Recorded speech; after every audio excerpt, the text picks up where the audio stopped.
It had been 3 years since the rich heir pretended to be poor and got together with me. He was tired of it. He posted a task in his circle. Whoever can get Clara to leave me and give me some peace, I'll reward them 5 million. His friends all said it was too difficult. Who doesn't know Clara loves you to death? Asking her to leave you is like asking for her life. He looked troubled. That's true, but I can't help it. My family is urging me to get married, but I can't just marry a pig-killing girl. Finally, he tagged someone, young Master Luis. How about you give it a try? The man casually replied. Sure. I was anxious, pacing around. Why not just give me the money directly? I've waited for 3 years, just for this breakup fee. Chapter 1. Seeing Alexander say he was tired of it made me so excited. I laughed out loud. It had been 3 years. The heir finally got bored of the game of pretending to be a poor person in love. The days of pretending to be a love-struck fool were finally coming to an end. Next, was he going to throw a huge sum of breakup money at me and tell me to get as far away as possible? As a rich heir, he couldn't be too stingy, right? At least 5 million as a baseline. Then I'd go and hire 20 male models, touching their abs one by one. Hee hee. But as I looked at the next part of the chat, I instantly stopped smiling. Wait, why was there a middleman involved? No need to send anyone to seduce me. Just give me the money, and I'll leave faster than anyone. Unfortunately, I played the love-struck fool so well these past 3 years that the heir believed it. In the group chat, he said to his good buddy young Master Luis, "It's okay if it fails. If worse comes to worst, I can fake my death and escape." So, would that mean I wouldn't get a single penny? Not hee-hee anymore. I just put my phone back down, and then Alexander came out of the bathroom. The little old apartment we rented was only 50 square meters, so the space was cramped. When he came out of the bathroom, he even had to bend down, or else he'd bump into things. In this shabby place, the heir had managed to live with me for 3 years. To be honest, he was quite patient. After drying his hair, Alexander came to kiss me, just like every other day. He kissed me passionately, his hand slipping under my nightgown to stroke my side. But I grabbed his hand and stopped him, saying, "Not today." Breathing heavily, he asked, "What's wrong? What's wrong?" I was in no mood. The 5 million I was about to get was flying away. How could I be in the mood to sleep with you? I casually deflected. My period came. He paused for a moment, losing interest immediately, rolling over to leave me. After his body calmed down, his intelligence seemed to return, and he asked, "I thought it wasn't today. How could it not be?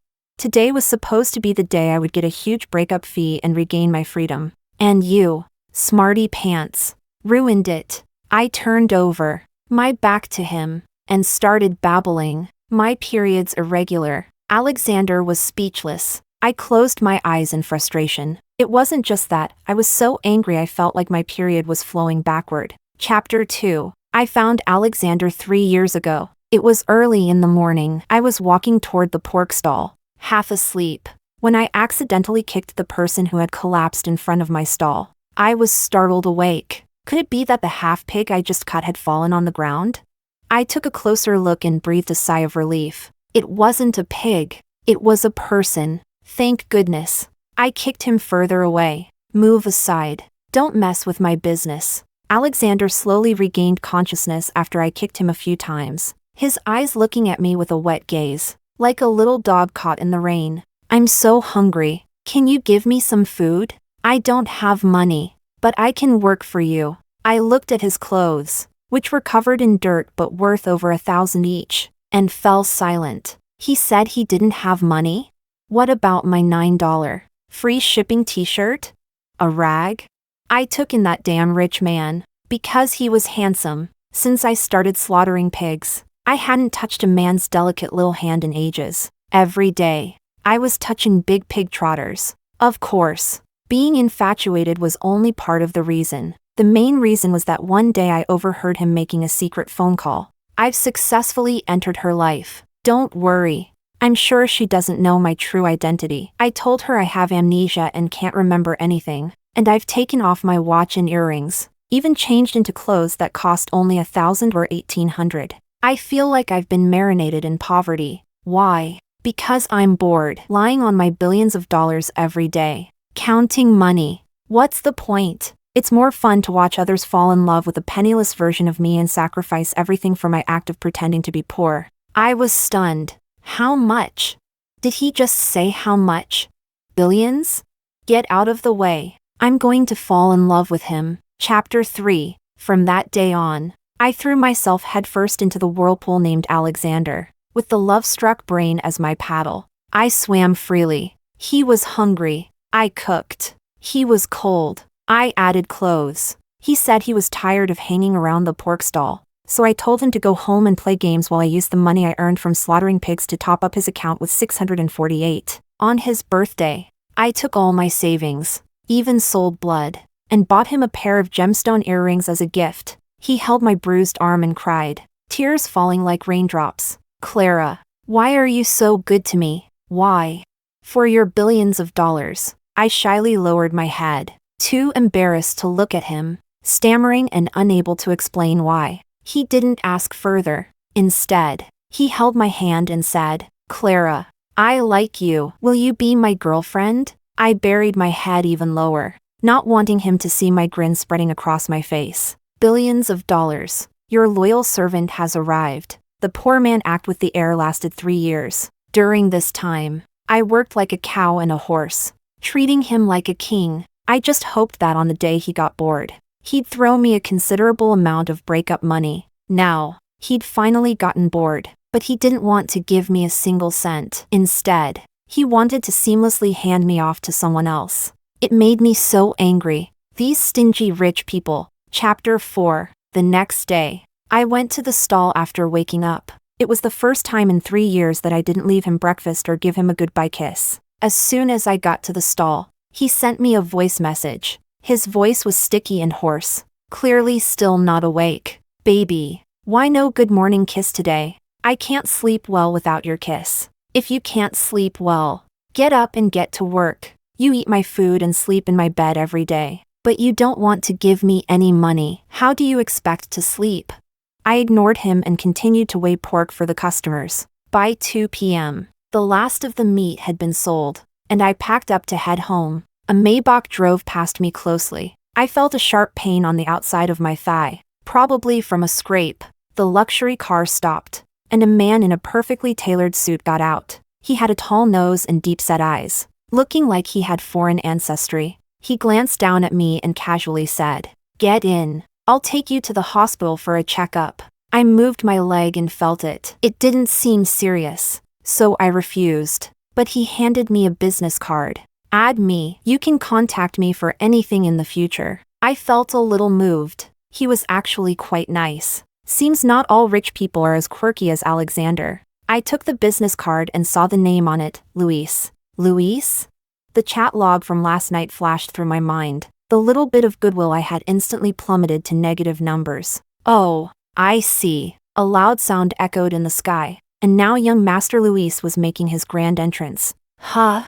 Well, don't blame Clara the great actress for starting her performance on the spot. I reached out and grabbed the corner of his jacket, looking up at him with tears in my eyes, gathering what little courage I had. Or, you could just give me the money for the medicine. Last night, I had a long reflection. I should never have played the love-struck fool. I overdid it. And now Alexander thought I loved him so much that I couldn't be swayed by money. So this time, I decided to go straight for the money. I should at least get some wealth, right?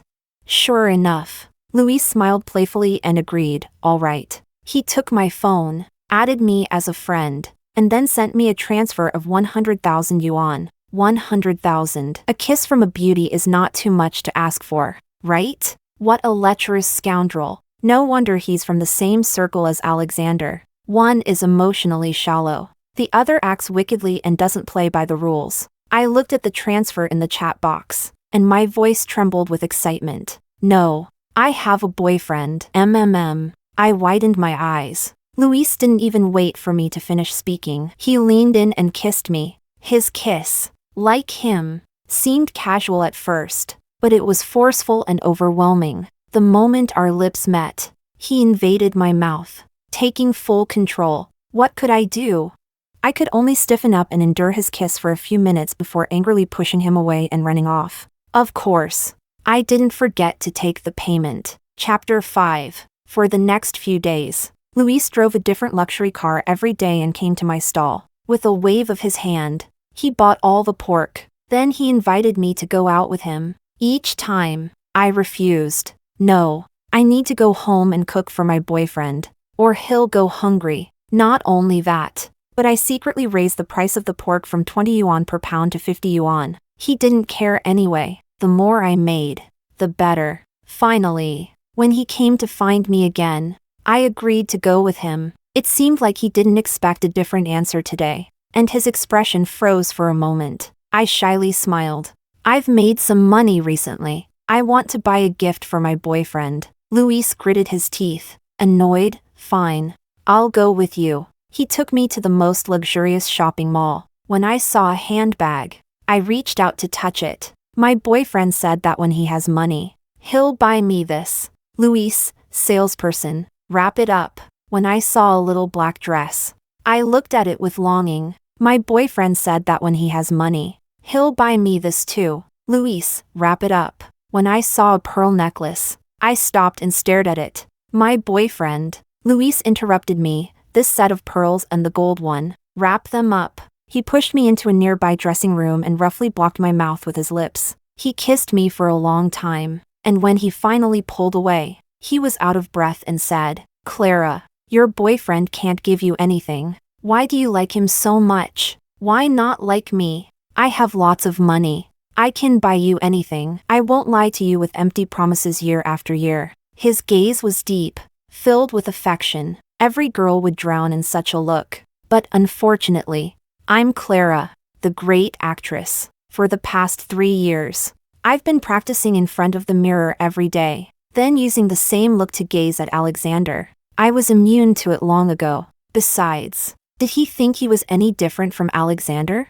They were both just bastards trying to toy with me. I slowly reddened my eyes, the tears hanging on my lashes, making me look so pitiful. Luis, why do you have to tempt me to cheat? I really like my boyfriend. He reached up and wiped away my tears, his face full of pity. Because he doesn't deserve you. My tears started falling even more, pouring down uncontrollably. He's just poor, a little lazy sometimes, and a bit picky with food. Thinking about it, Alexander really did have many flaws. I quickly changed the subject, but his feelings for me are real, and that's enough. I don't ask for much. Just a little bit of sincerity. Luis wanted to say something, but stopped. In the end, he just leaned down and hugged me, patting my back as if I were a child. In his arms, I slowly stopped crying, then croaked out, Luis, could you be my good friend? It'd be best if you could transfer me money from time to time.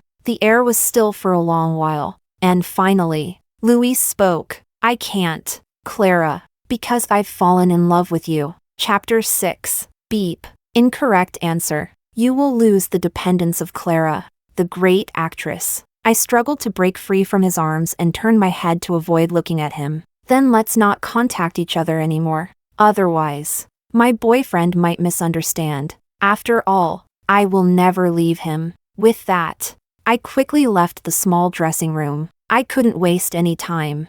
I had to tell the salesperson to send the pile of things I just bought to my house before Luis saw. I wandered around for a bit and bought a few pairs of socks for Alexander. Then I took a taxi home. As soon as I entered, Alexander was glaring at the pile of packaging bags that had stacked up like a small mountain on the floor. On the dining table were a few plates of poorly made stir-fry, and just looking at it made me lose my appetite. This was a first. The heir actually cooked today. When he saw me come in, he pointed to the pile of things and asked, Clara, what's this? I glanced at it and casually said, a friend bought me a gift. He seemed to be livid, firing questions at me in rapid succession. Do you see what time it is? I'm at home waiting for you to have dinner, and you're out shopping with a rich man, forgetting about the time. Are you tired of me being poor? This friend is a man, isn't he? Spending so much money to flatter you. His intentions are so obvious. Do you want to leave me and be with him? Yes. Yes. Isn't this what you want?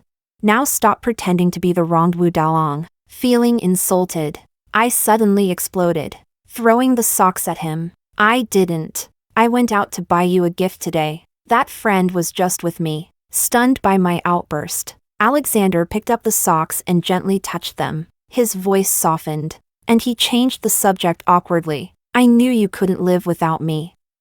I cooked today. Come eat some. I walked around him and headed for the bedroom, looking tired. No thanks. I'm not hungry. Luis took me to an airborne restaurant today, and I couldn't eat another bite. I couldn't stomach any food right now. Later that night, I still lay with my back to Alexander. He was playing with his phone for a long time on the other side, typing away. Eventually, he turned off the screen and rolled over to hold me in his arms. Baby, you've been so distant lately. You give me 5 million, and I guarantee I'll be as passionate as fire. I couldn't be bothered to respond, pretending to be asleep.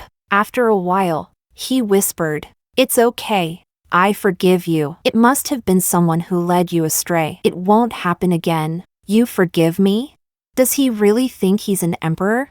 Pfft. Chapter 7. I thought Alexander's words were about Luis. Maybe they had come to an agreement and stopped the ridiculous task. But the next day, Luis still came to my stall and wanted to buy all the pork again. This time, I refused. I just wanted to focus on slaughtering pigs and earning money honestly. I didn't want to play along with their nonsense anymore. Luis, I thought I made it clear. We should stop seeing each other. My boyfriend doesn't like it. He didn't respond or leave, stubbornly standing in front of the stall. His tall figure was out of place in the noisy and chaotic market. People passing by would glance at him. Curiously, they would wonder about the love triangle between the handsome mixed-race guy and me, the pork vendor. I remained unfazed, calmly selling the pork, competing with me, Clara, the great actress. In terms of affection, you've picked the wrong path. He stood there all day, and when I closed up, he left with me. Neither of us said a word. When I got home, Alexander had already cooked dinner. This time, I didn't refuse. At the dinner table, he suddenly pulled out a thick stack of cash. Baby, I recently found a job and earned some money. It's all for you. My mood shifted from cloudy to sunny in an instant. A job? He probably just made a phone call, and someone brought the money to him. But I didn't mind. 3 years. I had been serving the heir for 3 whole years, and I was finally seeing some return. Suppressing my excitement, I skillfully maintained my love-struck fool persona. So much money. You must have worked really hard. It's fine. I don't need it. If you're tired, you don't have to work. He pushed the money toward me, looking like a dog wanting praise. It's not hard. I'll earn more and more in the future, and we'll live a good life. After a pause, he awkwardly continued, in the future, you won't need anyone else to buy you gifts. Whatever you want, I'll buy for you. Dream on. In the future, once I've earned enough, I'll kick you, the low-quality scumbag, to the curb. That night, he insisted on intimacy with me. Seeing how he brought money home, I agreed to his request. After all, I had personally trained him in his techniques. It wouldn't be a loss. Chapter 8. The next day, I went to my stall feeling refreshed. Luis didn't show up. Such little patience. And he wants to act all affectionate? He's not even a fraction of how much I once fawned over Alexander. Business was unexpectedly good today. By just a little after 12, all the meat was sold out. I was getting ready to pack up and head home when I received a message from Luis. Clara, I'm sick. Can you come see me? I snickered. Sick after spending a day in the market? Prince Charming.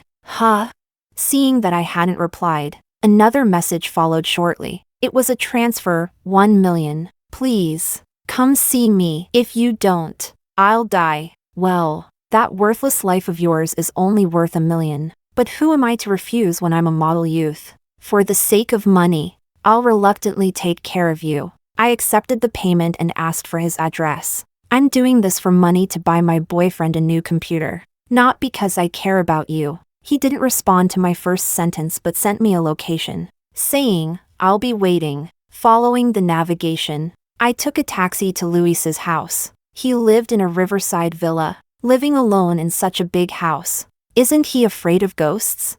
Luis, with a flushed face, stood in the living room to greet me. When he saw me, he flashed a weak smile. I stood in front of him and asked, "Are you really sick?" He bent down, grabbed my hand, and placed it on his forehead. "Yes. I have a fever. I'm burning up all over." I touched his forehead. Wow. It must be around 39 degrees Celsius. Thankfully, I had some common medicine on hand, so I took out a fever reducer and gave it to him. I told him to go rest, but he refused and clung to me tightly. "No. I'm so hungry. Can you make me some porridge? So you really know how to take care of yourself. You know to find medicine when you have a fever, and you know to eat when you're hungry. No wonder you're a rich heir. So good at bossing people around." I didn't respond, and he hugged me even tighter, like a hot furnace trapping me, in a whiny voice, like he was acting cute. He said,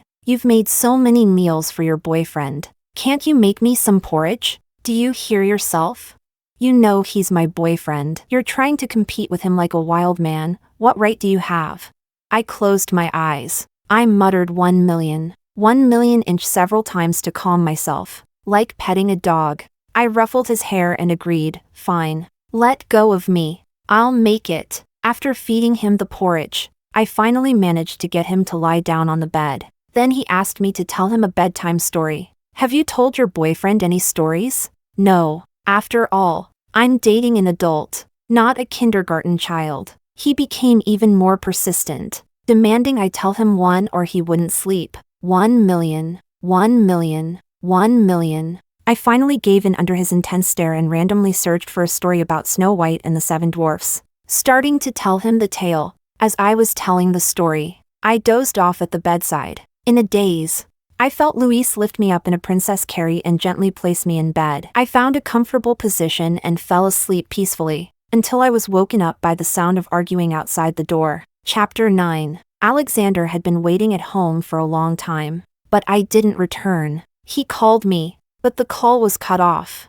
His anxiety grew, and instinctively, he drove to Luis's house. As soon as he entered, he questioned Luis, "Where is Clara?" Luis returned to his proud demeanor and sneered maliciously, "She's sleeping in my bed." Alexander was so furious he nearly exploded. He shoved Luis hard. "I told you to cancel the task. Why are you still going after her? I've decided to be with her. Do you want to be a third wheel?" Luis wasn't bothered, and casually responded, "How are you going to be with her? Are you going to continue pretending to be poor so she has to work hard selling pork to support you? You, the heir of a billion-dollar empire, can't even give your girlfriend a cent, and you still have the audacity to say you love her?" He mocked with a laugh. "Clara's been working so hard, and I feel sorry for her. You don't know how to love her, so I'll take care of her for you." Alexander was speechless from the rebuke, and hearing this only made his anger rise even more. He lunged at Luis and they started fighting.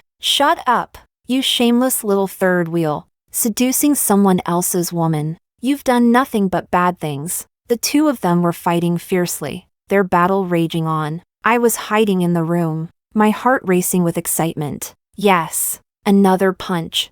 I was so excited watching the fight that I accidentally pushed the door open. Both men looked over at me. I stood barefoot on the floor, my face pale, my body swaying as if I could barely stand. 2 streams of tears suddenly rolled down my cheeks as I stared directly at Alexander. "Task? Pretending to be poor? You pretended to be poor to be with me, and now that you're bored, you're asking Luis to seduce me into cheating?" The 3 years of acting skills I had built up exploded at this moment. I felt like a shattered white lotus on a snow-covered mountain. Both Alexander and Luis were stunned, frozen in place. "So your identity was fake. Your confession was fake. Every day we spent together was fake. It was just a game you played on a whim. Now you're bored, and you want to break up with me, so you made up this so-called task." I was fully in character now, my tears falling like beads from a broken necklace. "But I don't understand. If you wanted to break up with me, why didn't you just say so?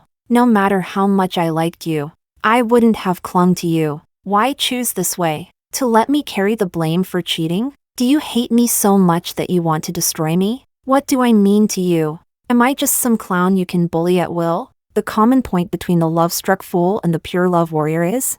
It's love. But now, I feel no love, only the joy of wrapping up this act. So I am the pure love warrior. With each question, I stunned Alexander into silence. He opened his mouth, wanting to argue, but tragically realized that everything I said was the truth. He had no argument left. Seeing this, my performance was coming to an end. Alexander, I'll let you go. In his wide-eyed horror, I spoke slowly and clearly. Let's break up. You're free now. Recently, Clara had made about 2 million, which was enough. Finally, I no longer had to play these games with these two rich heirs. But Alexander stepped forward, grabbing my arm, choking on his words. No, I don't want to break up.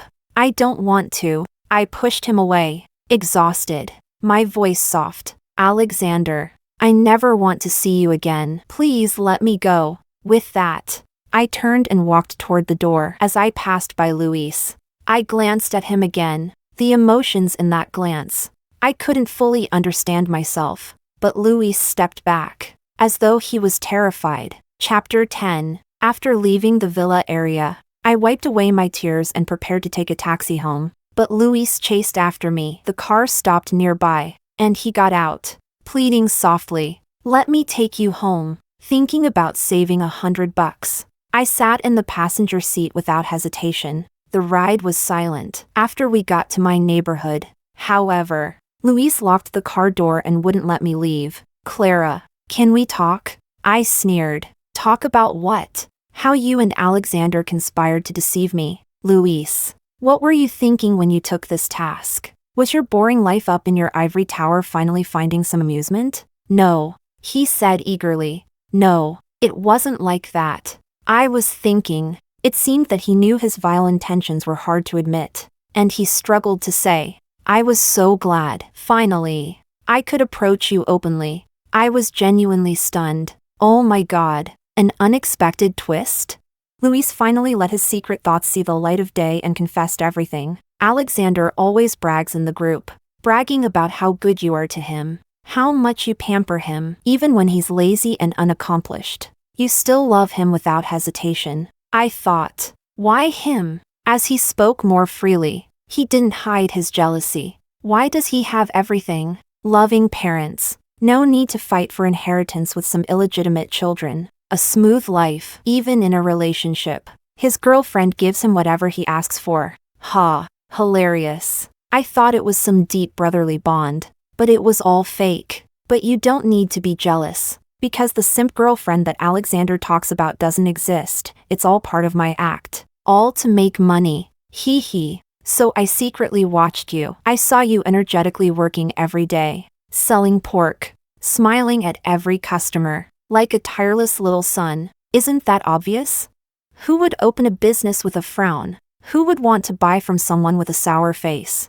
He didn't understand such grounded logic and just kept reminiscing about the good old times. I also followed your short video account. You often show off your love with Alexander. You wipe sweat off him. And even though you're reluctant to spend money, you still buy him expensive fruit. I thought about it for a moment. And yes, I did do that. Alexander is a beautiful but useless man. He's a total hindrance at the stall, but his face gets a lot of attention. So I used him to attract traffic. It worked quite well. Many CP fans came, and my name as the pork vendor spread far and wide. The more I watched, the more I couldn't take my eyes off you. Finally, one day, I thought, why couldn't I be that person? Luis laughed nervously. So when he posted the task in the group that day, I was overjoyed. Finally, I could take you away from him. 666. While others watched videos wanting to buy pork, young Master Luis was watching videos hoping to become my husband. Same age. All of us went through 9 years of compulsory education, so why shouldn't I be just as low class as them? Otherwise, how could I have spent 3 years as a simp mother just for that pitiful breakup fee? Having spilled his heart, Luis gathered his courage and looked at me. His eyes were no longer as arrogant as when we first met. Now, he looked like a dog desperately seeking affection. Be with me, Clara. I'm very rich and generous. I can give you anything you want. I muttered. How generous? He quickly took out his phone, operated it for a moment, and the next second, I received a text notification. 1 million had been transferred to my bank account. I was delighted inside. Another little profit. But I forced a bitter smile and turned the tables on him. So this is how you insult me? Alexander is clearly very rich but thinks I'm not worth a penny. And you think I'm some gold digger who can be swayed by a little money? He panicked and explained. No, I didn't mean that. I knew exactly what he meant. But who asked me not to want to be a simp anymore? The several million in my bank account was enough to let me live comfortably for the rest of my life. Love? Not even for a dog. Moreover, all he liked was the person I was acting as. Rather than saying he liked me, it's more accurate to say he liked the fool in his fantasy who would give everything for love. If I really got together with him, what would he do when he eventually realized I wasn't who he imagined? It wouldn't end well. The lesson from Alexander's betrayal was still fresh in my mind. I couldn't be that fool again, so I sighed, utterly exhausted, and said, Luis, let me go. We both stayed frozen for a while, and finally, he unlocked the car door. I opened the car door and left without looking back. Chapter 11. When I got home, I immediately dug out the gifts Luis had bought for me earlier. I took pictures of them one by one and posted them on secondhand websites. Finally, I could cash in. After all, cash is the most reliable. I counted the many zeros in my bank account and hugged my phone happily as I fell asleep. The next day, I took out the stack of cash Alexander had given me, preparing to deposit it in the bank. As soon as I opened the door, I locked eyes with Alexander, who was standing outside. He was holding a large suitcase, and as soon as he saw me, his eyes turned red. Baby, I kept my face expressionless. Don't call me that. We're breaking up. He pushed his way inside, trying to hug me, but stopped when he saw my cold gaze. He sniffed, then said, I'm here to apologize. I'm sorry, baby. I crossed my arms, not saying anything. He thought my attitude meant there was still hope, so he blurted everything out. Yes, I was pretending to be poor. People like us have too much money, and all the girls who come at us are scheming. My buddy once poured his heart into a relationship, even fell out with his friends for that woman, and in the end, she only saw him as a cash machine. Okay, I get it. You're rich, and now I'm supposed to hate rich people? Not realizing that I was rolling my eyes inside, he continued talking. So I thought, I need to see if there's anyone who could like me for who I am, not for money. And then I met you. You didn't mind that I was poor. You treated me so well, always by my side. I couldn't help but show off, wanting to tell the world that I have such a wonderful girlfriend. I wasn't tired of you. I just wanted to show off that I have a love no one can take from me. But I messed everything up. I couldn't help but feel my eyes water, no matter how I felt inside. My 3 years of effort were real. A gentleman judges actions, not intentions. 3 years, over 1,000 days. I took care of him, comforted him, and within my limited abilities, made him feel comfortable. We walked together in the sunset, held hands while shopping for groceries, and squeezed together in front of a space heater on those days when we couldn't bear to turn on the air conditioning. We spent 3 loving years together, and we could have parted ways with dignity, but for the sake of vanity, he treated me like a commodity, passing me from hand to hand, exhausting all the affection between us. I blinked and pushed the tears back, but Alexander began crying loudly, opening the suitcase, revealing piles of bright red cash. I'm sorry, baby, I'm really rich. I'll give you all the money, and we'll live a good life. Will you forgive me? My tears disappeared in an instant,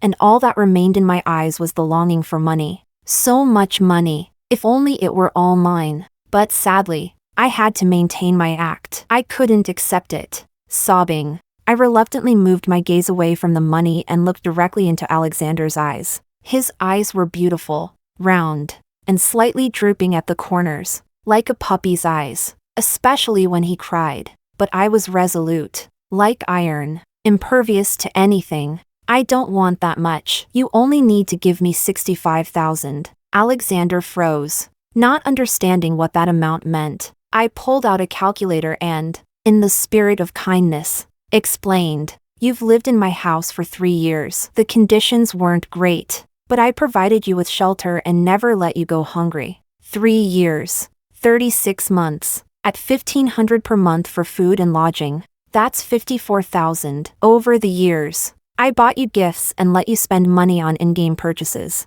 which adds up to about $10,000. Altogether, that's $65,000. I didn't keep the receipts for those gifts, but if you don't acknowledge them, that's fine. Just pay me for the food and lodging. After saying that, I looked at Alexander, waiting for his reaction. He was completely stunned, standing there helplessly, unsure of what to say. It seemed he had a bad feeling and quickly added, "Not just this. All this money is for you. When I inherit the family business, all my money will be yours." I didn't respond, continuing to squat down and count the money. My heart bled as I counted. Ugh, so much money, and none of it's mine. I can only take a tiny fraction. Damn you, Alexander, your heart isn't true.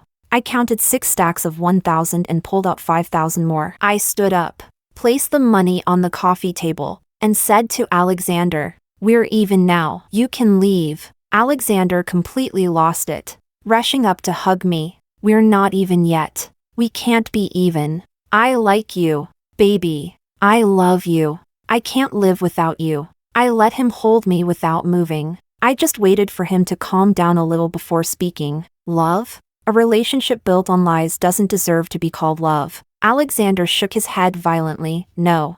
I'm sincere." I smiled faintly and asked him, "Do you remember the first birthday you spent with me? The earring I gave you? That earring cost me all my savings. I even sold my blood to gather the money to buy it because I found the official website screenshot on your phone and knew it was what you wanted."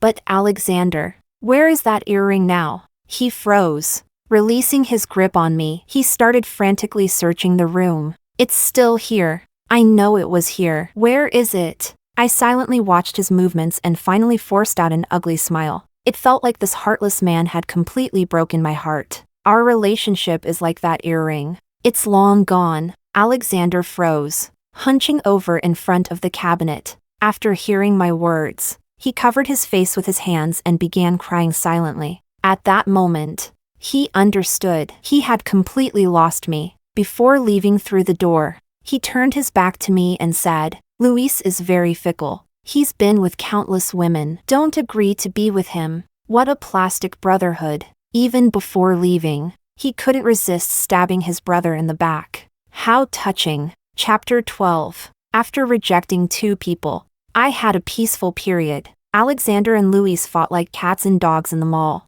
creating chaos and showing no regard for the friendship between our 2 families. But it had nothing to do with me. In my spare time, I was looking at houses. This place was still a bit too rundown. Now that I had money, I thought about moving to a better place. It's time to enjoy life. One evening, while I was chatting with the agent, there was a knock on the door. When I opened it, Alexander, drunk out of his mind, stumbled in. He clung to my leg and wouldn't let go. "Clara, baby, wife, I miss you so much." I shook my leg hard, but couldn't shake him off. I clicked my tongue in annoyance. How long was this going to go on? Unable to hold back, I sarcastically remarked, "You're like a stray dog." At my words, Alexander didn't get angry. Instead, he took off his jacket and started fiddling with something on his chest. He tilted his head back, revealing a collar around his neck, a choker, with a bell tied to it that jingled with every movement. That's when I saw what he was holding up in front of me. It was a thin chain, extending from the center of his collar. Hanging in front of me, it looked like a dog leash. He gave a goofy smile. "I'm your dog. Woof woof, woof woof." His fluffy head rubbed against the inner part of my leg, and he mumbled, "Please don't abandon me. I'm being good." I was speechless. Was he testing me, this eagle-eyed woman? He succeeded. I grabbed the leash and pulled him onto the bed. As he eagerly thrust his hips, I slapped him. "The owner hasn't spoken yet. How dare you move, little dog?" He immediately froze, his face turning crimson, and a few moans escaped his lips. Being in control felt amazing. I could adjust the pace and angle however I liked. The whole night, I had my way with him. The next morning, when I opened my eyes, I was met with Alexander's silly grin. Awake. Baby? What do you want to eat? I'll have it delivered. I didn't answer. I got up, put on my clothes, and kicked him out. I'm going out to eat by myself. You can leave now. He looked like he'd been struck by lightning, not understanding. Leave? I waved my hand dismissively. What else? Did he expect to have breakfast at my place? His voice trembled. You. So what are we now? I smiled. One night stand. What else? Adults satisfy their needs, mutually willing to have something happen. But you're not expecting me to take responsibility, are you? I'll say it directly. Not going to happen. I pushed the door open without mercy and signaled for him to leave. Please, Your Highness. Alexander stared blankly, putting on his clothes, and walked out with heavy steps. Before leaving, he turned back and shouted, If you need anything next time, you can still look for me, Master. A loyal little dog will always serve you. Woof woof woof. With that, he ran out, his face as red as if it were bleeding. I stood there, gritting my teeth in anger. He really pissed me off. Was he trying to embarrass me? Does he think it's a good thing for others to know I'm keeping a dog like that? That bad dog. Chapter 13. As soon as Alexander left in the morning, Luis showed up in the afternoon. I had just finished my work and was about to go out for some fun. He stopped me and asked calmly, Going home? I'll give you a ride. I answered honestly. I'm not going home. I'm planning to head to a bar. When I was poor, I used to fantasize every day about what it would be like to be rich enough to go out and see the world. Today was the time to make that dream come true. Luis paused for a moment, pursed his lips, and said, All right, that's all? My inner, less than desirable nature came out, and I couldn't resist pushing my luck. Just a ride? Young Master Luis is so wealthy. Aren't you going to treat me to something? He nodded.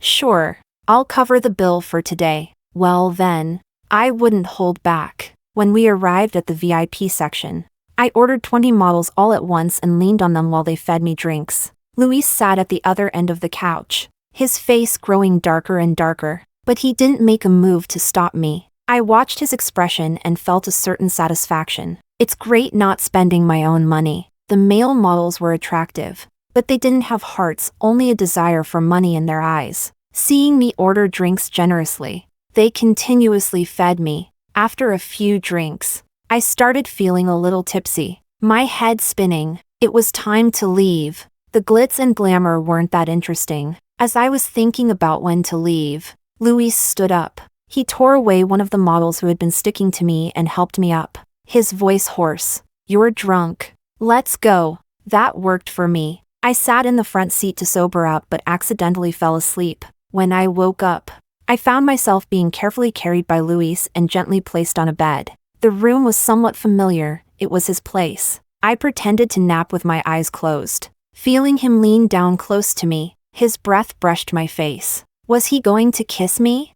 That wouldn't do. I had to stop it. My mind was muddled, but I came up with a bad idea. Alexander? I murmured. Any man would get flustered hearing the name of a rival in his own bed. Luis was no different. I could hear his breathing getting heavier. He seemed furious. To my surprise, after a few breaths, he pulled himself together. With a hoarse voice, he replied, It's me. Huh? No way. Dude, you can endure this? This is why rich families tend to have these kinds of emotional types. It's pretty impressive. Once he broke through that first psychological barrier, Luis's standards seemed to have lowered dramatically. It seemed like he found an excuse for himself as he repeated, I'm Alexander. Then he kissed my lips forcefully. My brain was completely scrambled by him. What was going on here? Sister-in-law opens the door, and I'm my brother? Okay, fine. If you're going to be that pathetic, then I won't turn down the opportunity. Under Luis's relentless kiss and his tongue's assault, I groggily lifted my arms and wrapped them around his neck. He froze for a moment, his breathing suddenly heavy. Both his hands explored beneath me, giving me a night unlike any other. Chapter 14. In the morning, I lay in bed like a corpse. I regretted it. It was comfortable, Very comfortable. A completely different feeling from Alexander. It was probably the difference between shallow and deep thrusts. But I shouldn't have touched him. Alcohol and lust ruin people. After recovering some energy, I quietly got out of bed and dressed, preparing to sneak away. Just as I tiptoed towards the door, Luis's voice came from behind. Where are you going? I jumped in fright. Fear gave me courage, so I decided to take the initiative. Yesterday was just an accident. I mistook you for Alexander. The color drained from his face in an instant, his lowered eyelashes trembling slightly. After a long pause, he squeezed out a response. I don't mind. People can really be speechless when they're speechless. Dude, you have no shame left. Huh? I didn't want to deal with him, so I finished getting dressed and tried to leave. He silently followed behind me, and just before I stepped outside, he spoke up. If you want next time, you can still come to me. I'll definitely be better than Alexander. I was speechless. Please, Luis, stop competing. I'm scared. Chapter 15. Dragging my tired body home. I found the entrance to my house surrounded by several people in black. An elegant middle-aged woman smiled at me from the crowd. Miss Clara, I'm Alexander's mother. May I have a word with you? I immediately put on a smile. Of course. Of course. It had been 3 years. Finally, the moment had come for the take a million and leave my son drama. Alexander's mother was stunned for a moment but quickly followed me inside. She looked around the small apartment, her expression softening. After sitting down, she said, Miss Clara, thank you for taking care of my son over the past 3 years. I rubbed my hands together. You're too kind. So? Is that all? Just a verbal thank you? No financial token of appreciation? The lady continued. I apologize for the intrusion. The reason I'm here is that my son and Luis have had a serious falling out, and it's severely affecting the relationship between our families and our business. I believe the one who tied the knot must be the one to untie it. So I'm here to ask you for help. Luis? Oh, right, Luis. But what does this have to do with me? Seeing the confusion on my face, the lady quickly added, our families are thinking that if you're willing, you can choose to be with either of them, and once everything settles, I'm sure the other person will calm down. What? This isn't the plot I expected. Just like that, I, the pig-killing girl, get a ticket into high society? But I don't want it. The lady immediately saw my refusal and sighed. Then she took out a check. If you're not willing, here's a check for 5 million. It's enough for you to live well anywhere in the world. I hope you can take some time off, travel, and let their emotions cool down. 5 million. 5 million. The amount I had always dreamed of. I fought to keep the smile from creeping onto my face and nodded coldly, pretending to be uninterested. Fine. I'll accept your suggestion. After sending the lady off, I silently screamed and started counting the money. Last time, Alexander had left a box of money. He insisted on leaving it. Around 3 million. Plus the 2 million from earlier. And now this 5 million. I'm a multi-millionaire now. I packed my bags, ready to leave for a world tour. Chapter 16. I spent over 3 months abroad, but couldn't get used to the Western food. So I slunk back to my country, arriving at a small town in the south. I decided to stay here for a while. As I was walking home, carrying a bag of fruit, I saw a tall guy ahead. Looking up at the building, my curiosity kicked in. I wondered which room had his hong. Somehow, the closer I got, the faster my heart started to beat. Following my instincts, I decisively turned around, planning to stay at a hotel for the night. But unexpectedly, I ran straight into someone's arms. It was Alexander. He held me tightly, his voice nasal. Little dog caught you. Bad master. I was speechless. Are you still playing this dog act? Luis, no longer playing the role of the cuckold, pulled me away from Alexander's embrace. Alexander glared. What are you doing? You want to fight? Luis took the fruit from my hands and intertwined his fingers with mine. Go ahead. If you want to keep fighting, I'm always up for it. Alexander glared at him resentfully, grabbing my other hand and holding it tightly. Muttering incoherently, he hissed, Shameless little mistress. I stood there, completely bewildered, being held by both men. The three of us formed a strange triangle, standing at the entrance. What was going on? Had an asteroid hit the Earth when I wasn't looking? Was the world restarting? Seeing my confusion, Luis smiled warmly and explained, "We've made peace and decided to compete fairly." Alexander didn't respond but simply squeezed my hand tighter. Compete for what? I yanked my hands free from both of them and shouted, "I don't like either of you." At this point, I decided to throw all caution to the wind, honestly. I only love money. I've been toying with both of you just for money, and I left because I got enough. Neither of them showed any emotion, but I couldn't figure out their reactions, so I carefully tried to backpedal. But the money before was all given to me willingly. I didn't steal it. If you want it back, it's impossible. Looking around, I admitted defeat. Fine.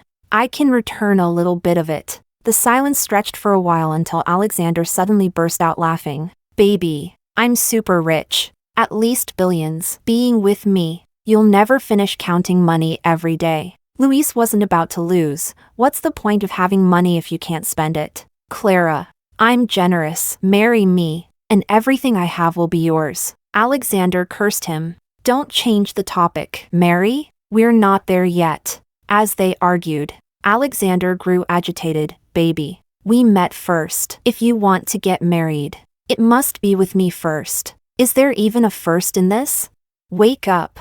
I was so dizzy with anger. Staying in this fight mode was exhausting. Recently, I've been lying flat like a lazy parasite. My stamina is nowhere near what it used to be. And after indulging myself for so long, I've gained weight. My stomach has even started to bulge. And since I had just eaten, I was feeling a little stuffed, unable to hold back. I placed my hand on my waist. Seeing my motion, Alexander froze, and then his eyes lit up with extreme excitement. He stepped forward, unsure what to do, wanting to touch me but hesitating. He stammered, "Baby, are you pregnant? Am I going to be a dad?" With that, he suddenly turned and looked at Luis. "My baby's pregnant with my child. You don't stand a chance. You should give up." Luis calmly smiled, walked up to me, and gently placed his hand on my waist, whispering, "Was it that night? I remember one time we didn't use protection." I was speechless. "Could you speak lower? Is this something to be proud of?" Alexander completely lost it. "You two slept together?" It seemed like he was about to collapse. He started shouting at Luis. "It must have been you using some underhanded methods. You despicable, shameless, ugly little mistress." Luis gave him a disdainful look. "Show some respect. Who's the little mistress? It's still up in the air." Alexander immediately turned those pitiful puppy eyes toward me. "Baby, you wouldn't let me be the little mistress, right?" I was speechless. "I'm the mistress? Well, fine. I am the mistress then. Can you two just leave me alone?" Chapter 17. I lay peacefully on the bed. My left hand was held by Alexander, and my right hand by Luis. Both of them were focused on playing with my fingers, leaving me lying in the middle, completely dazed. Who am I? Where am I? What am I doing? Didn't they say they were competing? Is this what they call competition, having two men on either side?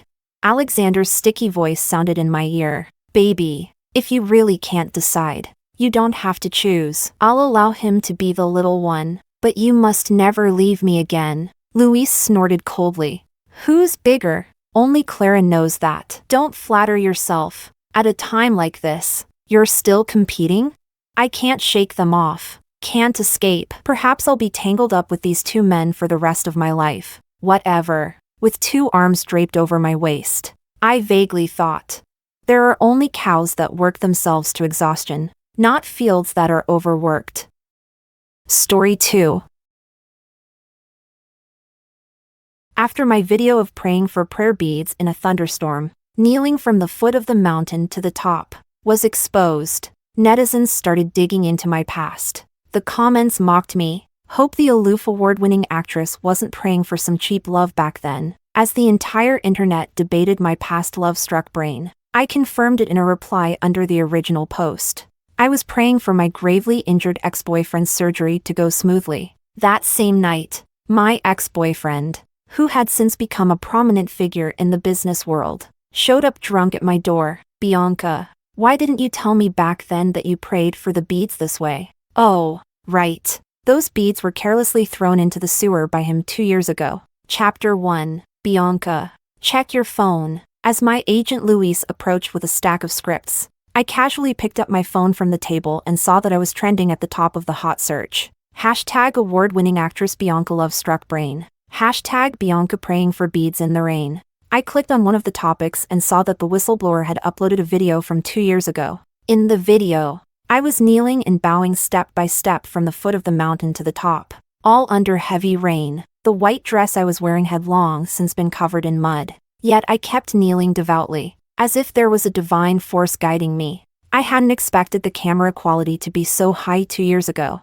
Recognizing me even under that downpour, one of the top comments below the trending post read, "Hope the award-winning actress wasn't praying for some cheap love back then." Back then, everyone in the industry knew that I had a passionate relationship with Ryan, the prince of star entertainment. 2 years ago, everyone assumed I was with Ryan for fame and fortune. But only I knew the truth. I was with him for love. Even Ryan himself didn't believe that. He thought my skyrocketing career was because I used his resources. But only my team knew that after I got together with Ryan, I worked tirelessly, accepting every role and attending every event, all to match up to him. That's what truly fueled my rise. One late night, while I was busy working, I suddenly found out that Ryan had been in a car accident and was in the ICU fighting for his life. During those days, it rained non-stop in City A. I sat outside the ICU emergency room, trembling so badly that I could barely hold my phone. Perhaps it was fate.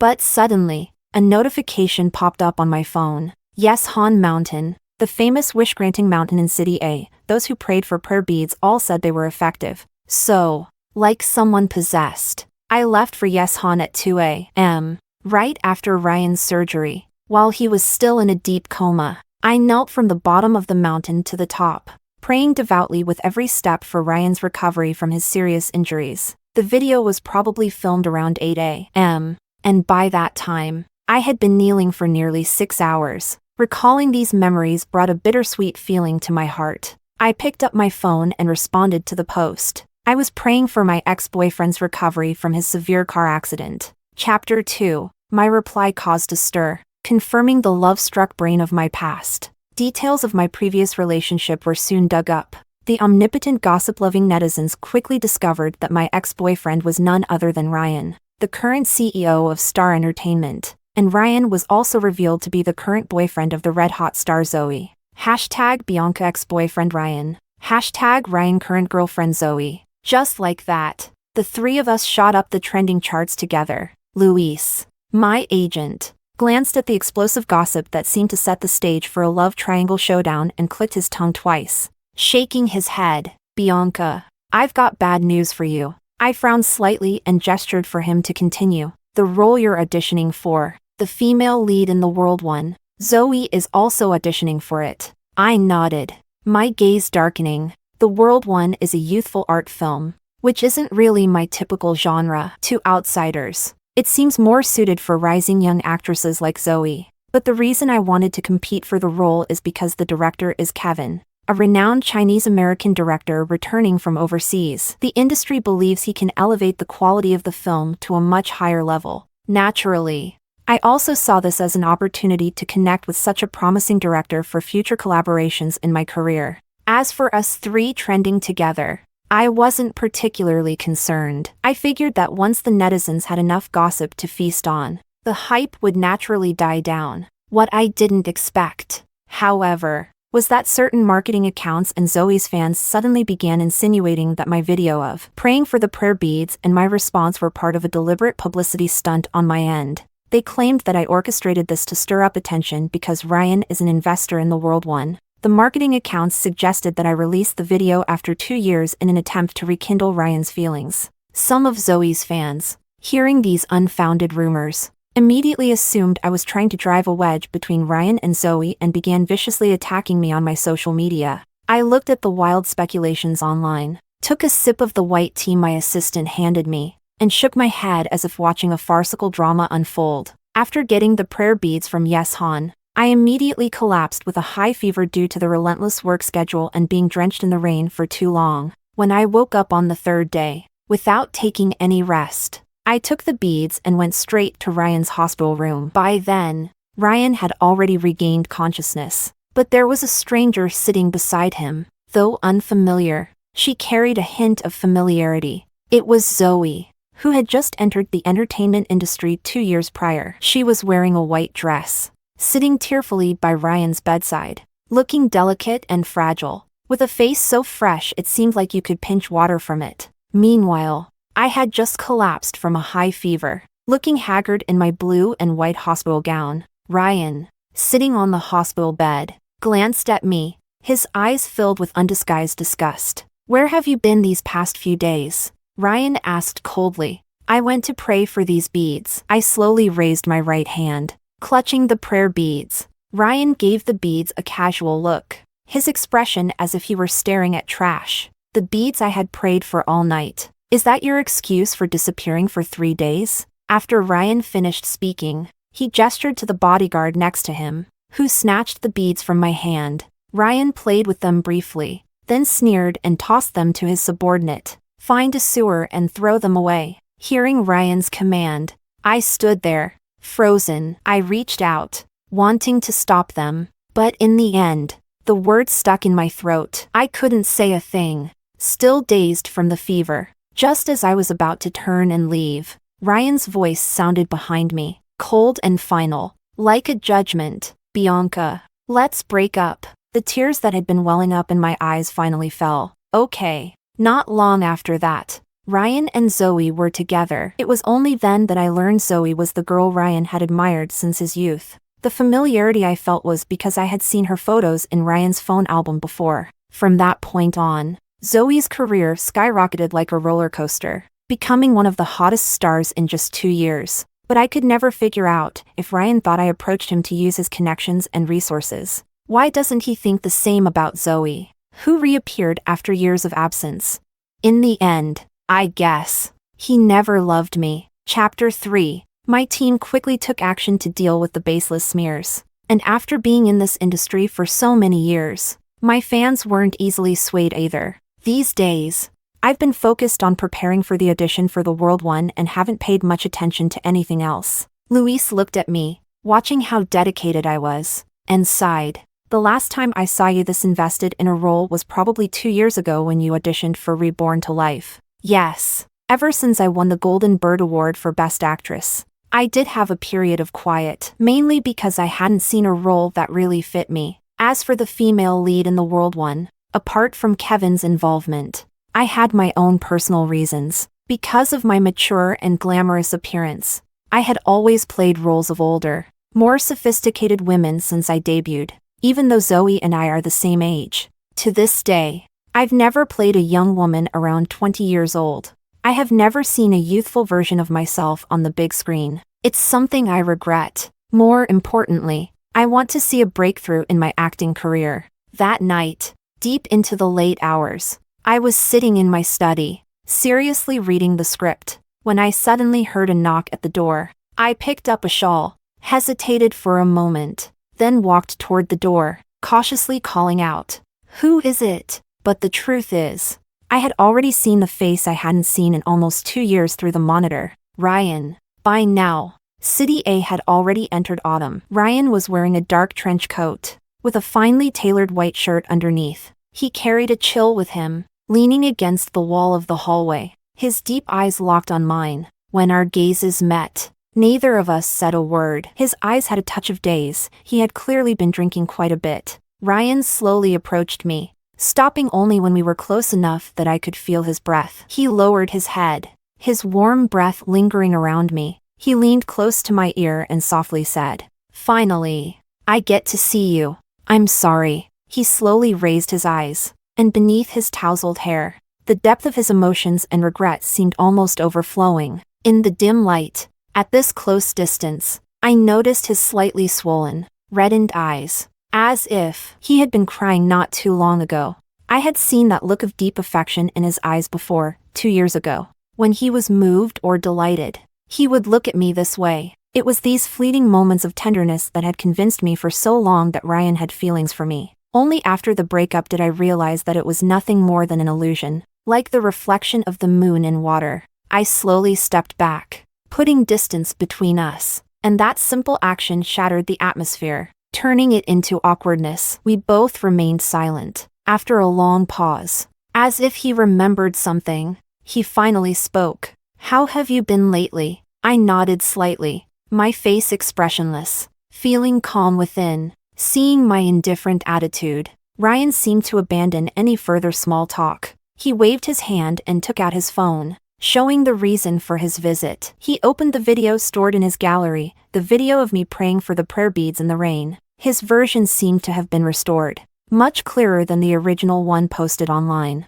"Why didn't you tell me back then that you got the beads this way?" His voice was somewhat cold and stiff, but there was a hint of vulnerability and guilt in his eyes. I had never seen him like this before. It was as if not knowing that I had once gone to such lengths for him was somehow my fault. In my memory, he was always so aloof, above everyone else. Anything people offered to him, no matter how much effort it took, was never valued and was always met with disdain. That included my love. So, in the end, I ended up like ashes, burned out and discarded, because it didn't matter. Yes. It didn't matter. I first met Ryan when I was 22 years old, and with just one glance, I fell hopelessly into his world. In the days that followed, I gave everything I had to enter his world and prove to him that my love for him was pure. But all my efforts were in vain. I responded calmly to Ryan. Watching his expression, there was a momentary pause. But then he returned to the look I knew so well, the arrogance of someone who's always on top. He finally reverted to the Ryan I remembered. He let out a scoff, his eyes narrowing slightly. "I just came to see my ex-girlfriend after a long time. If I've disturbed you, I apologize. Oh, by the way, your studio has been in contact with me recently about the World One. Although I'd love to do my ex-girlfriend a favor. Truth be told, the lead role doesn't suit you." I crossed my arms and raised an eyebrow, asking, "And why's that, big boss?" Ryan smiled as he responded. "I thought you were self-aware about your place. 2 years ago, I didn't give you the lead role in Reborn to Life for the same reason. Your face just doesn't suit youthful roles." Reborn to Life, Zoe's breakout role. Back then, I had been confirmed as the final choice for the lead actress. But somehow, the investors changed their minds and cast Zoe, who hadn't made the cut. I had cried countless times over that news late at night. What I never expected was that the mastermind behind it was Ryan, who had been sleeping next to me at the time. Reborn to Life, so it was you. Upon learning the truth after 2 years, my voice trembled. Ryan, slightly tipsy, saw my reaction, and his gaze suddenly became clear. He seemed to realize he had said too much. "Bianca, that role was never right for you. Just like the role in the World One, it doesn't suit you." Ryan's tone was a bit anxious, as if he was trying to say something more to cover his guilt. But I didn't understand. "Ryan, 2 years ago, I was 24, the same age as Zoe. Even now, at 26, I'm still the same age as her. I earned the lead role in Reborn to Life through my own efforts. You can't just dismiss that by saying it wasn't a good fit. Why, after all these years, are you still so arrogant?" My emotions were rising, and tears slowly rolled down my cheeks. I didn't miss the panic and helplessness in Ryan's eyes at that moment. It seemed like he wanted to explain something, but I stopped him, rubbing my temples.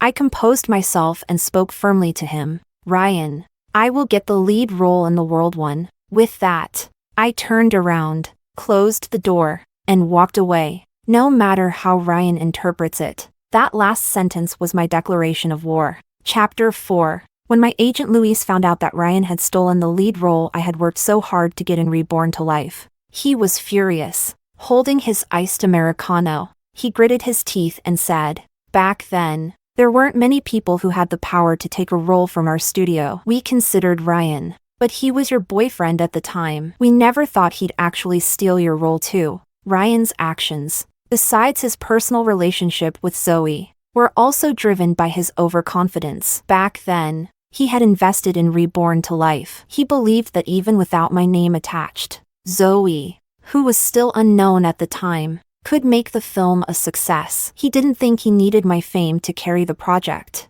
But he was wrong. When Reborn to Life was released, it clashed with another film I starred in, The Cloud Terrace. The result? Cloud Terrace dominated the box office, while Reborn to Life struggled to break even. It didn't catch fire, if anything. It barely made a return on investment. What a waste of a good script. Now, with The World One, I'm once again facing Zoe and Ryan. It's time to settle both old and new scores. Luis seemed to share the same thought. He looked at me with determination and said, "This time, I'll use every connection I've built over my 10 years in the industry. We must secure that role." Luis is my second agent, and we've been working together for 7 years. 3 years ago, for various reasons, he left his old company and went independent with me. I originally thought that without the support of my old company, my career would plummet, but to my surprise, Luis used his brains and his unknown background to save the studio, and I didn't disappoint him either. Over the years, I've taken on countless projects and won awards to the point where I can't count them. Under our collaboration, the studio has risen to fame, and in the past 2 years, we've had a lot of fresh talent join. Luis. Thank you. Luis took a sip of his iced Americano, looking at me with a smile in his eyes. Between us, no need to say that. Chapter 5. On the day of the World One audition, Luis accompanied me to the venue. The lead female role was the last one to audition for, and there were more people trying out for it than I had expected. I glanced at the young man sitting in the crowd, holding a script. He was wearing a black shirt with gold embroidered trim on the collar and cuffs, and sunglasses on his face. That must be Kevin, the director of The World One. He was constantly surrounded by people, though he had a smile on his face. There was a slight frown on his brow. Luis and I arrived early, and we stayed in the corner, attentively watching the auditions for other roles. It wasn't until the audition for the male lead had finished that Zoe finally showed up. Fashionably late, she was the last actor to arrive. Zoe was wearing a red dress, with her assistant following behind, overly deferential. At that moment, a staff member brought over an extra chair beside Kevin, and not long after, Ryan sat down in it. He was going to watch the lead actress auditions alongside Kevin. Many of my friends from the industry who were also auditioning couldn't help but make snarky comments. Looks like Zoe is dead set on getting the lead role. Of course, with Ryan as the investor, it's no surprise we're just here for the ride. Look at her, she's got no acting skills, and her looks are average at best. I can't figure out what Ryan sees in her. Luis, standing next to me, nearly burst out laughing at the criticisms around Zoe. He leaned close to my ear and whispered, "That's public outrage." I curved my lips into a smile, but my hands were trembling, my nerves getting the best of me. Luis seemed to notice my unease. His smile faded, and he gently raised his hand to tighten my coat a little. The audition scene for the female lead was about the heroine, who, after losing contact with her platonic love interest, the male second lead, for a year, learns that he died in an accident. She walks alone through a foreign field of wheat, repeatedly imagining their reunion, only to have all those dreams shatter in that moment. This scene wasn't the most pivotal part of the entire film. It was more of a turning point. It only had one monologue from the female lead. "The regret is that I've never been someone who forgets. So, everything about you can only ferment in my mind, slowly sour in my heart, and finally rot in the dreams of my late nights. In the end, I realized, you were never my salvation." Many people didn't understand why Kevin chose this scene for the audition. I didn't understand it at first either, but after reading the script a few times, I finally understood the reasoning. The lines and performance in this moment best reflect the essence of the female lead. The heroine isn't a typical coming-of-age film protagonist. Her core isn't about pain or passion. Her core is numbness, desolation, and brokenness. She's a migratory bird seeking freedom but held back by the changing seasons. I was the second to last person to audition, with Zoe going earlier. When it was Zoe's turn, she didn't even change her outfit. She stayed in her red dress, kneeling on the ground with tears streaming down her face, reciting the lines in a state of deep sorrow. As her audition ended, there was a smattering of applause. Everyone whispered to each other. It wasn't that Zoe didn't understand the role, it was that her understanding was nearly non-existent.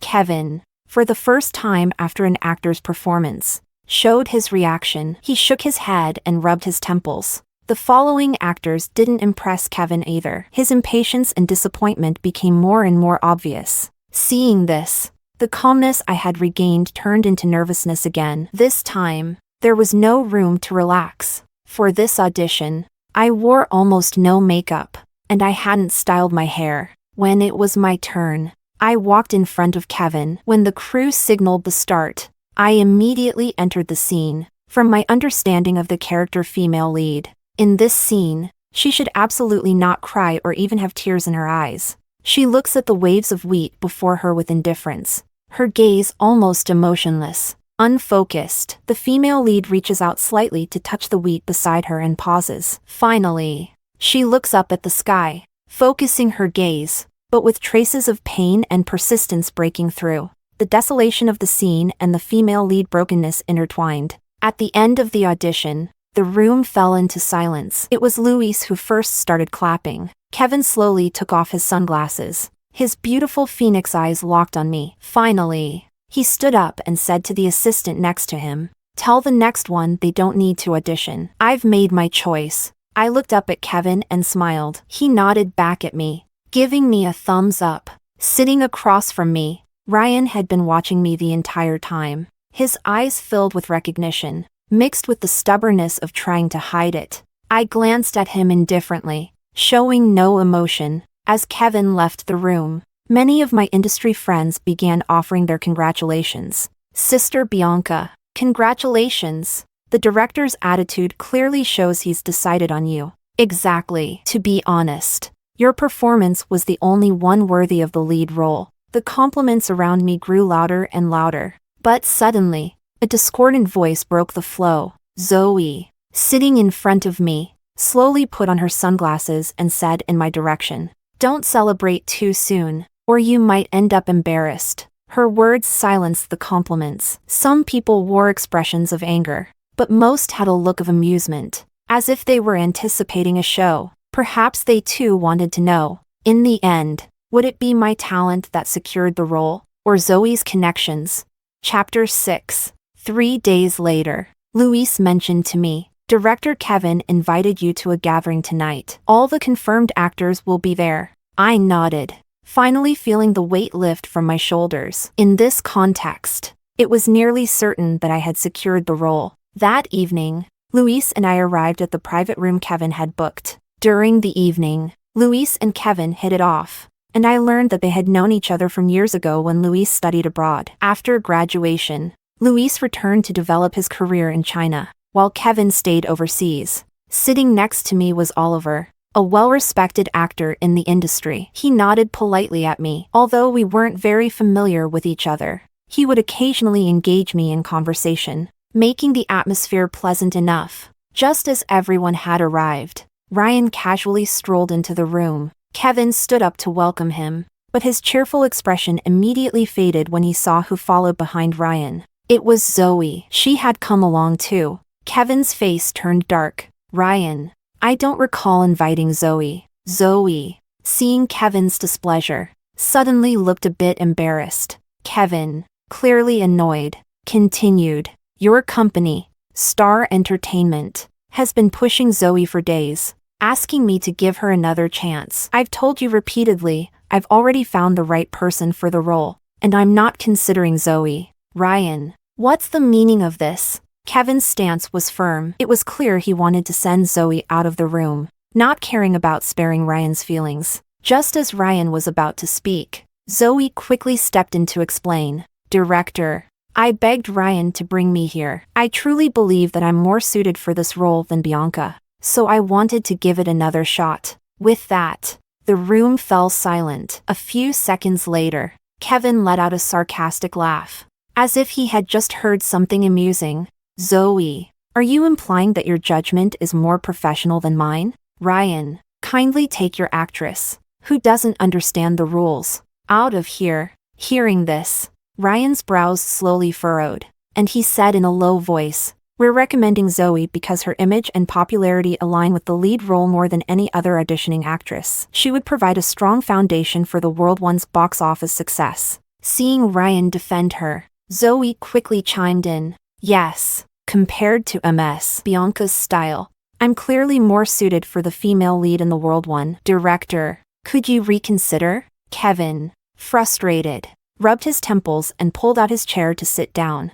I glanced at Luis with a hint of helplessness. He sensed my gaze and gave me a reassuring smile. After a pause, Kevin replied with growing impatience, "I see. So what Star Entertainment is saying is that the female lead must be Zoe, right?" The room fell into a tense silence after Kevin's blunt words. Oliver, who had just lifted his glass to drink, slowly put it down. Ryan remained silent, his brow deeply furrowed. He glanced at me from across the room. "Let me be clear with you. If I can't even decide on the lead actor for my own film, then it seems, Ryan, that your sincerity is lacking as well. Don't bother questioning my choices based on suitability. If Bianca isn't the lead, then I suggest you find another director to make this film. I'll step down immediately." Upon hearing this, not only I, but everyone in the room, drew in a sharp breath, shocked. Under the table, Oliver gave Kevin a thumbs up in his direction and whispered to me, "The director is really a man of integrity, strong in his principles and highly professional." I nodded in agreement, feeling deeply moved. Even though I knew Kevin wasn't doing this for me personally, his unwavering dedication to his craft and his passion for his work were enough to earn my admiration. Ryan, on the other hand, seemed caught off guard by Kevin's firm stance. He fiddled with the watch on his wrist, remaining silent. I knew that whenever Ryan was indecisive, he always did this gesture, fiddling with his watch. Even after 2 years, it seemed he hadn't dropped the habit. In the end, Ryan looked up and glanced at me, his expression unreadable. "All right, then, let's go with what you said. But I have one condition. Throughout the filming of the World One, I will have the same decision-making power as you." Kevin tilted his head slightly, puzzled. But seeing that Ryan had already compromised, he quickly adjusted his attitude. He smiled and extended his hand to Ryan. "All right,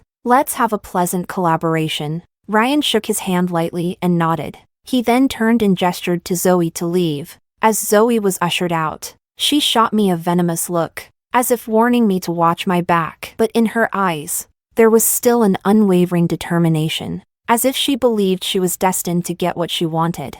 It wasn't an empty threat. After Zoe left, Kevin motioned for the server to pour Ryan a drink. He sighed, seemingly speaking with intent. "There's something I feel I should say. People often think different fields are like separate mountains. Actors are often confined to certain routes. But in truth, a good actor should never limit themselves based on a predefined path.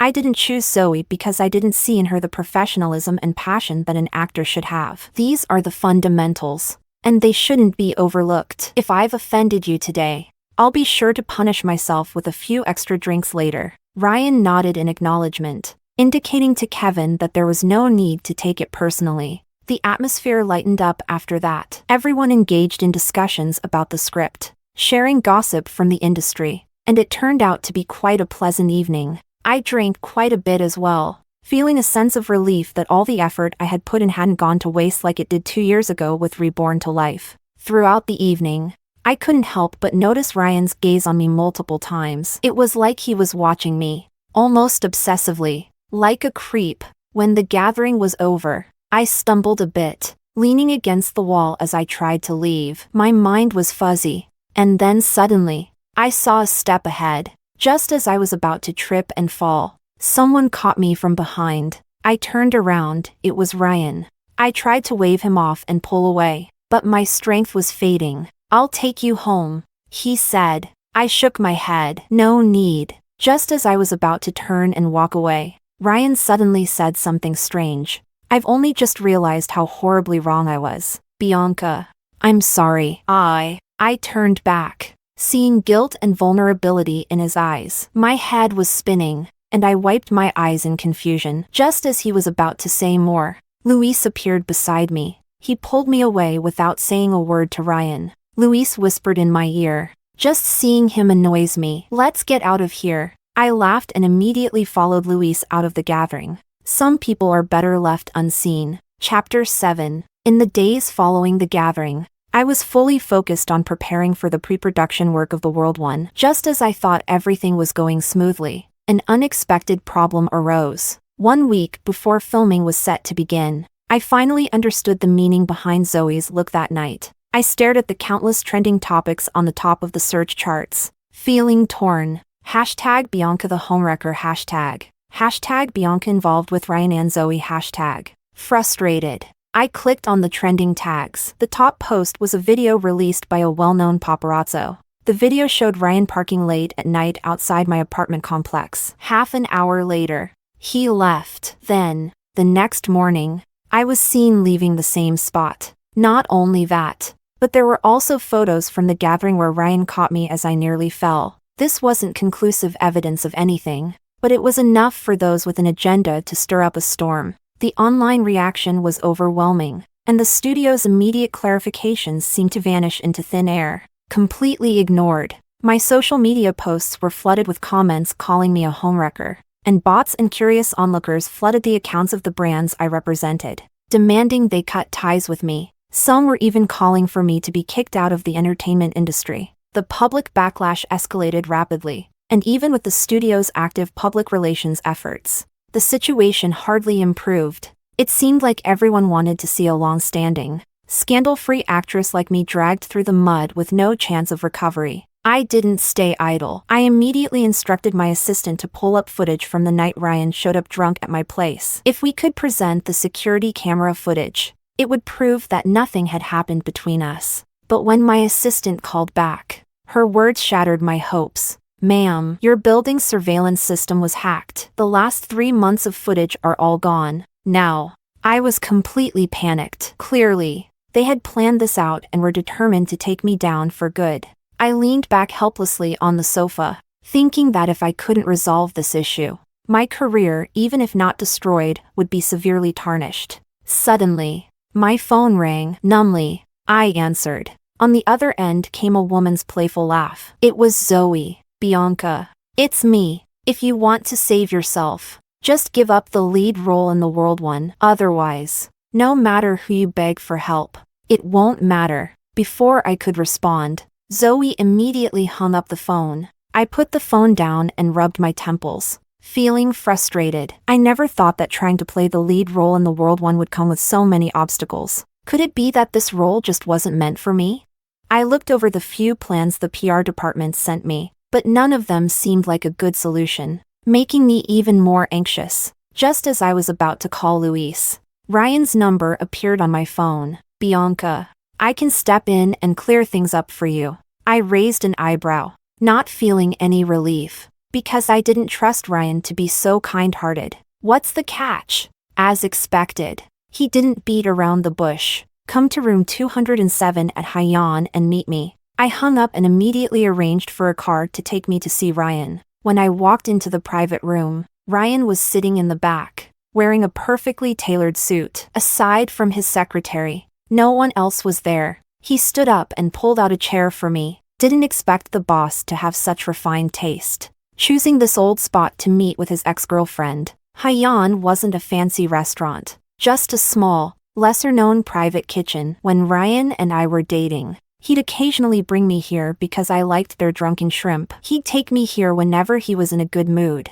I sat down and looked directly at Ryan. There was a faint, almost imperceptible smile on his face, and he seemed perfectly at ease. But I was in a hurry. "Go ahead. What do you want in exchange for helping me clear things up?" Ryan was looking at the menu in front of him. When he heard me, he slowly raised his eyes, then reached out with his left hand and pulled out an intricately designed box with an ancient and elegant touch. He opened it, revealing the prayer beads, the very same ones he had supposedly thrown into the sewer. The beads lay quietly in the box, and despite 2 years having passed, they showed no signs of wear or fading. It looked just like the day I brought it back in the pouring rain. But Ryan and I could never go back to what we were. "Boss, these days, is this how you give gifts? So plain?" Ryan's gaze was fixed on me, as if he was hoping to see some kind of emotion from me at the sight of the beads. But my calm demeanor, even with a hint of disdain,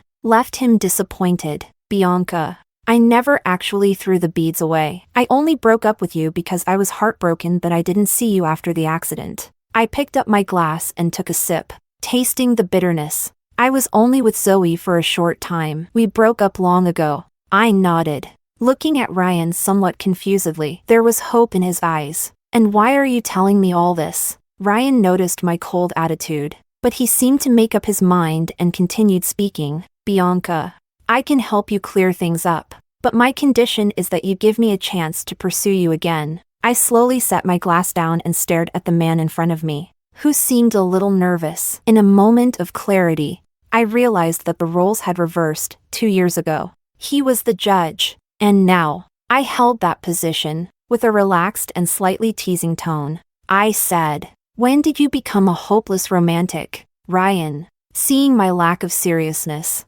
didn't lose his patience. It was as if he had suddenly become a different person, like a lovesick man pouring out his heart. He said he had been foolish, and after breaking up with me, he slowly realized that he didn't feel indifferent toward me at all. He said I was his first love, and if he hadn't truly cared, he never would have been with me. He said he had been guarded because people always warned him to be wary of women in the entertainment industry. But when he was with me, he could feel my love clearly, which left him conflicted, and that's why he let me go. He said his relationship with Zoe was just an unresolved regret from his youth. He later realized that she meant far less to him than I did, and his current support of Zoe was purely professional. There was no personal affection involved. He added that when he saw the video of me praying for the prayer beads, it made him realize that for the past 2 years, he had never truly forgotten me. The person he loved had always been me. Bianca, I hope you can give me another chance. Ryan's sincerity was undeniable. By the end, his eyes were red, almost on the verge of tears. But the love I once had for him had already been exhausted 2 years ago. In love, perhaps we should give it our all, because any part we hold back may turn into regret someday. Unfortunately, I was the one who was let down 2 years ago. Fortunately, I am the one who can now face love with clarity. Ryan, our story doesn't need another chapter. No, even if I don't get the role in the World One or if my acting career ends here, I won't betray my own heart. Chapter 8. Ryan and I parted on unpleasant terms. This also meant that I had given up the best possible solution for clearing my name. However, later that night, as I was still working with the PR team on how to handle the situation, I saw a statement Ryan had just issued on his own. MS. Bianca and I are just old friends, and there is no personal relationship between us. I also broke up with MS Zoe a year ago. For some reason, once Ryan spoke out, it seemed to have a surprisingly effective impact. At this point, the online storm of accusations calling me a homewrecker gradually subsided. The marketing accounts and paid trolls, who had been fueling the rumors, suddenly deleted all the defamatory posts about me, as if they'd been instructed to stop. It felt like a tsunami that had been poised to swallow me whole, only to halt just before making landfall. The next morning, Luis appeared at the studio with dark circles under his eyes. He told me he had been in constant communication with Star Entertainment, but their team kept insisting they had nothing to do with the rumors. Eventually, when Luis reached Ryan simply said there was no need to worry, he'd handle the clarification. Luis, looking bewildered, asked me, did he suddenly grow a conscience? I shook my head and said, who knows? Once the controversy was over, I focused entirely on filming the World One. The entire shooting process lasted almost half a year. Whether we were filming on domestic or international locations, Ryan would always show up whenever I was on set. He stood quietly by Kevin's side, watching us film, and often arranged for meals and afternoon tea for the crew. For every decision Kevin approved, Ryan agreed as well. Despite his earlier demand for equal decision-making power, he never once voiced any objections. The months flew by quickly, and the day I wrapped filming was also the day the World One finished production. That evening, when the entire crew applauded and congratulated me,